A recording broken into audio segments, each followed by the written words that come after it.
Plaaslik geregistreerde buitelandse fondse het teen einde Maart 2013 bates onder bestuur gehad ter waarde van R164 miljard. Dit vergelyk met R143 miljard aan die einde van Desember 2012. Nou hierdie aansienlike groei in bates onder bestuur was die gevolg van die verswakking van die rand teenoor die Amerikaanse dollar in die eerste 3 maande van vanjaar. Die verswakking het gekom van R8.48 tot by R9.22 teenoor die Amerikaanse dollar. Hierdie fondse het in die eerste kwartaal van die jaar 'n netto uitvloei van R300 miljoen getoon. Buitelandse valuta effekte trustfondse is gedenomineer in geldeenhede soos die Amerikaanse dollar, pond, euro en yen en word deur buitelandse effekte trustmaatskappye aangebied.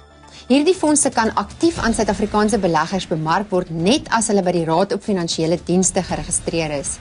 Plaaslike beleggers wat in hierdie fondse wil belê, moet aan die Reserwebank se regulasies voldoen en sal hulle toegelate buitelandse kapitaal gebruik. Daar is tans 309 fondse wat in buitelandse geldeenhede gedenomineer is in Suid-Afrika beskikbaar. Ons gas vanaand is Kokkie Kooiman van Sanlam. Kokkie is onlangs vir die 4de agtereenvolgende jaar in Londen aangewys as Investment Week se beste fondsbestuurder ter wêreld in die finansiële sektor. Goeienaand Kokkie. Vertel asseblief vir ons, waarom is dit belangrik dat 'n wêreldaandelefonds ingesluit word by enige belegger se strategie? Amelia, ja, die antwoord is maar eintlik dat meeste Suid-Afrikaners het in elk geval klaar ontsaglik baie blootstelling binne Suid-Afrika.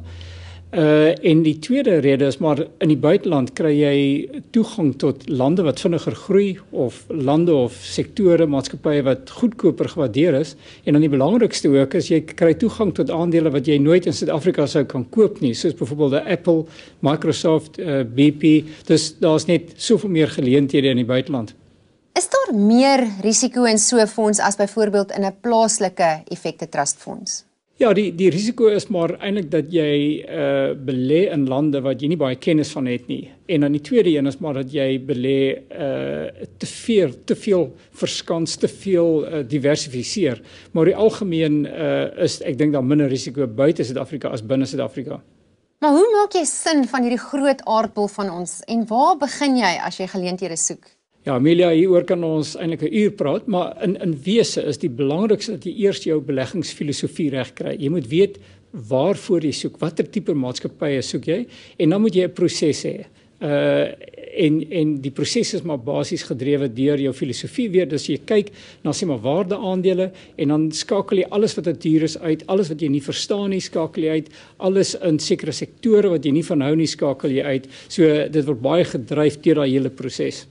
Kokkie, gee asseblief vir ons 'n voorbeeld van 'n aandeel wat jy onlangs gekoop het en dan net in breë trekke die basis wat jy gebruik wanneer jy besluit watter aandeel jy gaan koop.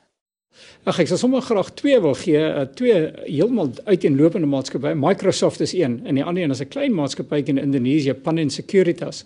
Maar albei in terme van filosofie was maatskappye wat baie ondergewaardeerd was, wat baie sterk is in hulle mark, wat baie goeie bestuur het en jy weet wat 'n groot, soos hulle sê, 'n aanloopbaan voor hulle gehad met baie groei. En dus ons het hulle geïdentifiseer, baie huiswerk gedoen en toe begin koop.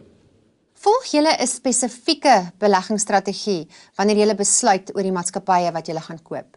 En Amelia, as ons eers van 'n maatskappy hou en ons het die huiswerk gedoen, dan probeer ons nie soos hulle sê cute wees in Engels nie. Jy weet, Microsoft is 'n goeie voorbeeld daar. Ons het hom geïdentifiseer, ons het baie huiswerk gedoen en ons het 'n aanvanklike belegging geneem en die aandeleprys het aanvanklik eers redelik swak gedoen en soos hy verswak het, het ons meer gekoop en aanhoudend soos hy verswak het, het ons meer gekoop. Dus jy weet, elke keer wanneer die maatskappy verswak, sal ons weer na die aandeel kyk en ons sal verder koop en dan het ons by die verkoop het ons ook 'n teikenprys wat ons dink die maatskappy werd is en soos hy daarna toe beweeg, sal ons begin verkoop. So dit is maar eintlik wat ons dryf.